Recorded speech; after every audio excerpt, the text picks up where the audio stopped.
everybody, it's game day. Welcome to it.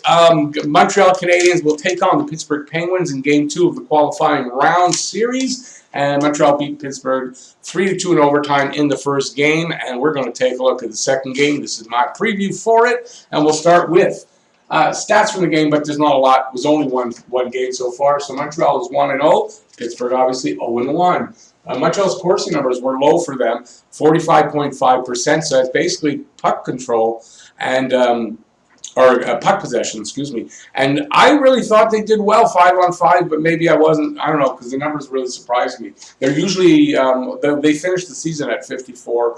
I'm going to say 54.5. It was some point something. Pittsburgh at 54.6% in the one game is a little bit above their normal numbers. They're at 50.5, we'll say. It was point something. I don't remember exactly. So, but it's just one game. Hard to really judge that that's how it's going to be. Goals per game and goals against per game, just one game. 3 goals for Montreal, 2 for Pittsburgh. Reverse it, and you got goals against. Power play percentage. Montreal had 2 power plays. They did not score, so it was 0. And Pittsburgh was 14.3% because they had 7 power plays, and they got 1 goal. Montreal keeps giving Pittsburgh 7 power plays, and it's not going to look that nice. And we'll talk about that.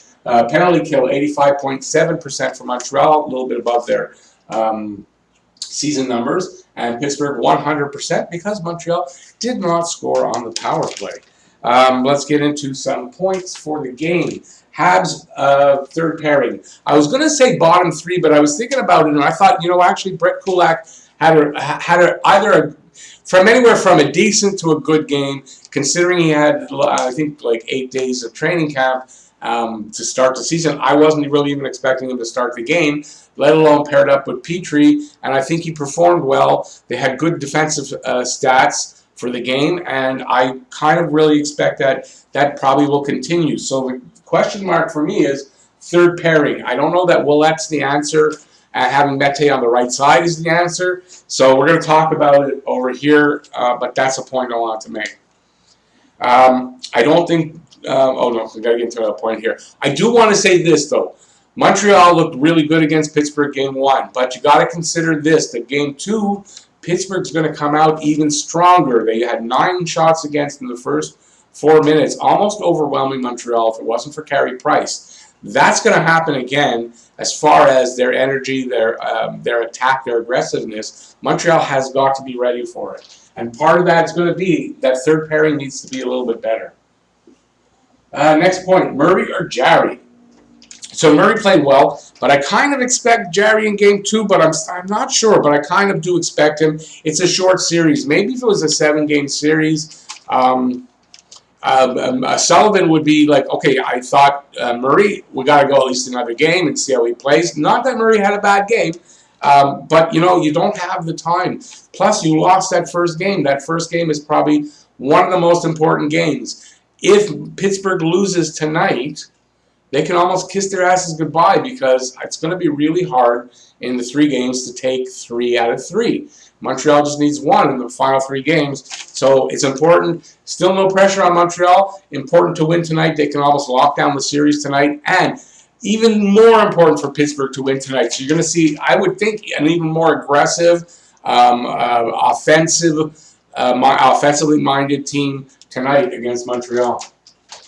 So, I don't know. I kind of think Jarry might get the start, but in thinking about it, I was thinking, too, that Murray didn't play that bad. He's won 2 cups. He's got more experience than Jarry. He's had playoff games. Jarry hasn't.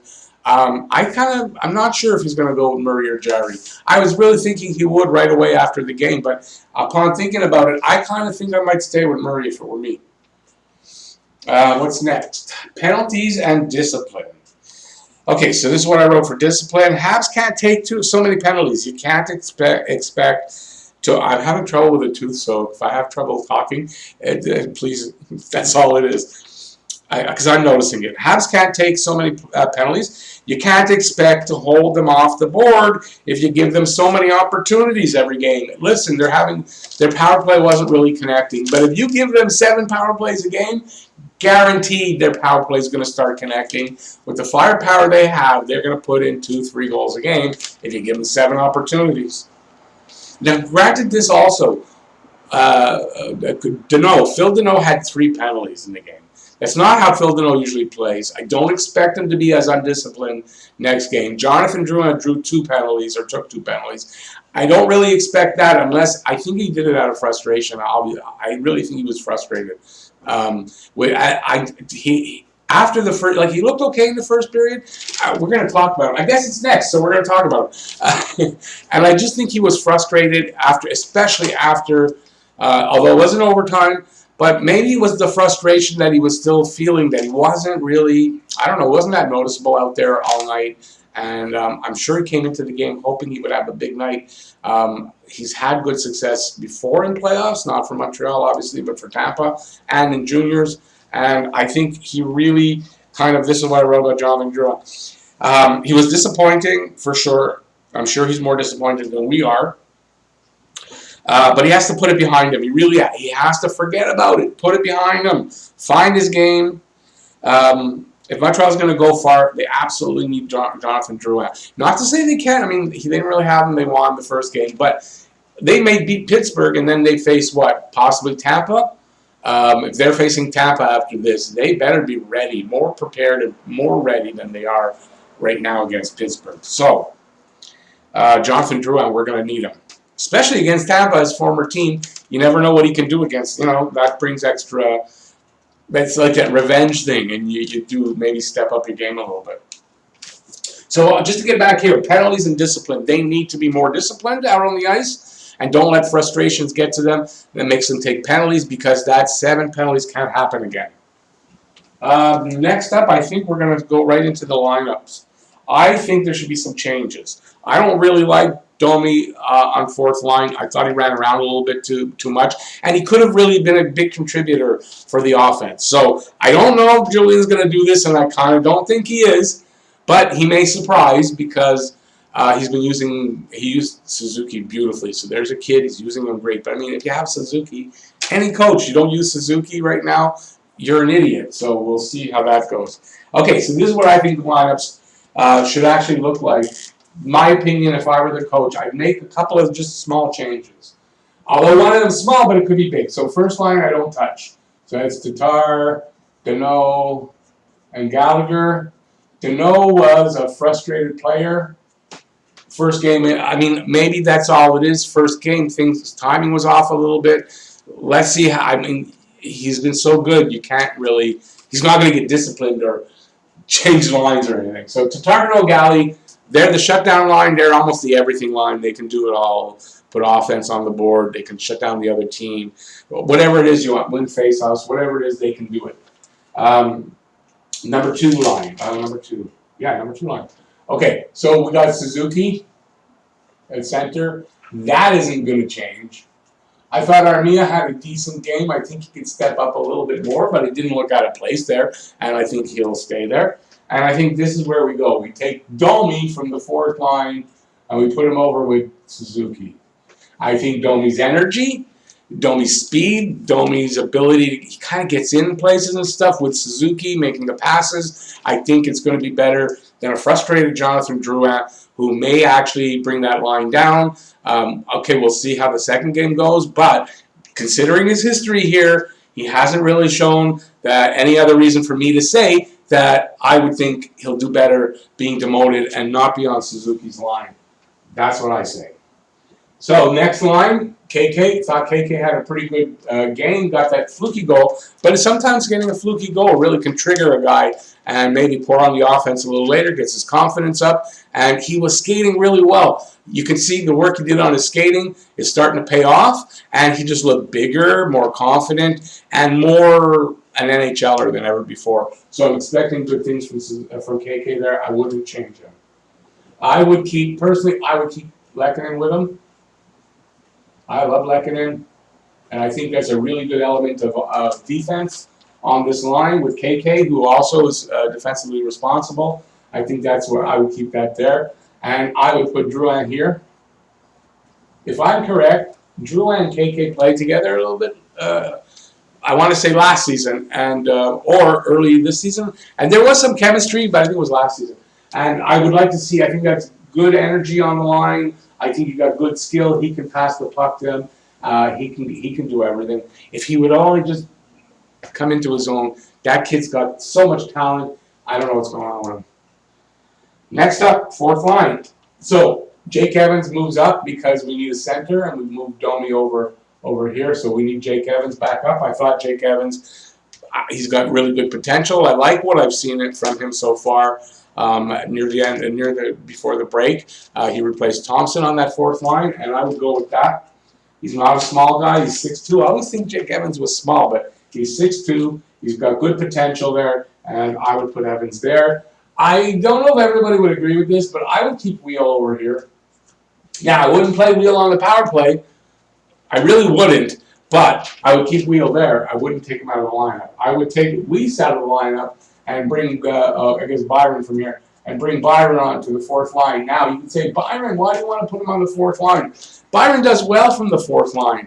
Byron can create offense from the fourth line, and I think a line of Byron, Evans, and Wheel has a potential to actually create offense, depending on what line they're lined up against. And in this game, they can't match, but I still think that's where I would go. So that's my forward lines. I think you make that tweak. You bring Domi here, and you drop Drouin here, and bring Byron over here, add Evans, and we're in. I think that's what I would do. I don't think it'll happen, but you never know. Maybe he's going to make some tweaks, and I think he's going to have to, because Pittsburgh's only going to come on stronger.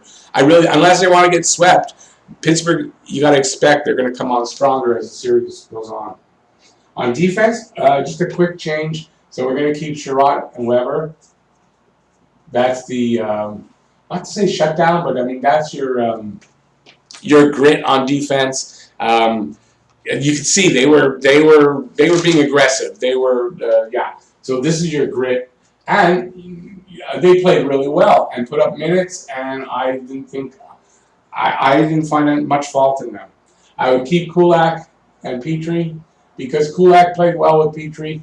Petrie's not moving anywhere, and I would keep Kulak there. Now the tweak I would make is here. I would put Mete right back to his left side. And now I don't know which he would go with, but I think you've got two young defensemen in there that'll do better than Ouellet. I do like what I've seen from Ouellet, but I still don't think he's good enough. He's a little older. He hasn't made it yet. I don't think his future is here in the NHL. But I think one of these two guys' future, I think both of them might be in the NHL. So I don't know if Julesen's ready or not. I don't know. Oops, Juleson finished the name. Or Fleury. I think between the two of them, one of these guys should be in there. First of all, they're the young guys. I think it's time. You got to go with that youth. They're ready.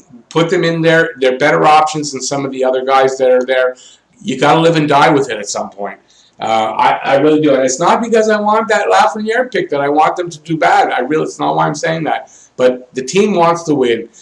Whether we want them to tank or not, the team's not going to tank. Players aren't going to tank. Coach isn't going to tank. They're not thinking that way. So if you're looking to win, I think Juleson or Fleury paired up with Mete improves that third pairing. That's how I would go with that one. Keys to victory. Let's move over because it's getting long. Keys to victory. Faster start. Without a doubt, they got to have a faster start. They can't give 9 shots to 1 in the first 4 minutes of a game. Every game to Pittsburgh and expect that they're not going to get scored on. Carey Price is great. I believe that. He's great. But come on, you can't do that to him every game. You know? Nick Suzuki. Since I didn't read actually what I wrote for faster start, here's what I wrote for Nick Suzuki. Julian must keep putting his eggs in Suzuki's basket. No, that's not a dirty thing. The kid has talent, or the kids have talent. They shouldn't waste this opportunity to give them. You don't have one of those days where the mouth isn't working, but like I said, I'm having a tooth problem. So they shouldn't waste the opportunity to give them this important step in their development. They are the future, and the future is now. They are the future, and the future is now. We've got so many good kids coming up in the pipeline and are here right now that if you want to go and, like I say, you want to put Wheel on the power play all the time, I don't know if that's going to be very successful. And I don't think that's good for the future. So I think that some of those changes should be made. And listen, on the power play, I didn't even get into that. I'm not the greatest power play specialist, but I haven't really analyzed the lines from it yet, but I think I might do a video on that, because I think when you have Wheel on your power play, I mean, why not play Weiss there then? I don't get it. So that's my little rant on that. Carey Price. He practically stole the game one. He practically, that's why I said it. It wasn't just Carey Price, obviously, but he was the hugest part of them winning, and he saved the day in the first period. In that first 4 minutes, 18 shots in that first period. Most goalies, you would be at worst tied and probably down a goal or two. And Carey Price didn't do that. He looks like he's ready to win a cup. If possible, he'll bring them as far as they can, but he can't do everything. So you have to give him a little bit of help. That's what I say. So they got to tighten up around him, cut down on shots against. 41. It's not horrible, but I mean, I'd like to see it in the low 30s. Block passing and shooting lanes in the defensive zone. And they were doing this, I guess, in the penalty kill. But they got to block those lanes. Don't let Pittsburgh shoot. If you're going to let those guys in your zone shooting away, you're as good as Carey Price is, he can't stop everything. And they need to break out of their zone better and cleaner, and keep up the hits. So better breakouts, cleaner breakouts of the zone, and keep up those hits. They had them 53-30 in the first game. Keep hitting them. Keep them off balance. That's and I don't know how that got, the hits and all that got lumped in with Carey Price, but hey, that's how it is. Play like your life depends on it. Play a 60-minute game. We always say that, but in this case, it's a little more. You got to play 60 minutes like your life depends on it, because, quite frankly, their hockey lives in this qualifying round do depend on it. Because if they let Pittsburgh back into the series, you know, more than likely Pittsburgh will overtake them. And you can't you've got them now. If they lose tonight, it's almost over. It's not. You can't think that it's over, because then they will win 3 games and come back. But you've almost got it locked down. And, yeah, they have to play like their lives depend on it. Full out for 60 minutes. That's it. That's all. Next up, stay out of the box. So, said it all through the video. Stop taking penalties. Stay out of the box. Don't let your frustrations get to you. Deneau should be better. I'm expecting better from Drouin. That was 5 penalties between the two of them. That would make it 2 penalties left over. 2 or 3 penalties a game. That's probably not going to kill you. 7, and you do it consistently, will. And my final thing is my prediction for the game. I guess I should have said it in the beginning, but anybody watching my videos pretty much knows. On the previews, we do game prediction at the end and the goal scorer. So, I thought about it. The first one I got it right, but I had actually contemplated, like, let me think, and it took me a few minutes, and I got the game right. So I'm going to do it again. That's what I did, and I'm coming out with, I think it'll be a little higher scoring actually today. So I don't think that 4-3 is going to go, but I think it's going to be a really tight game. I think Pittsburgh is going to score 3. I think it's going to be a really tight game. Now, I said I think it's going to be higher scoring, so it's not going to be 2 for Montreal. 4-3. I don't know that this one goes to overtime.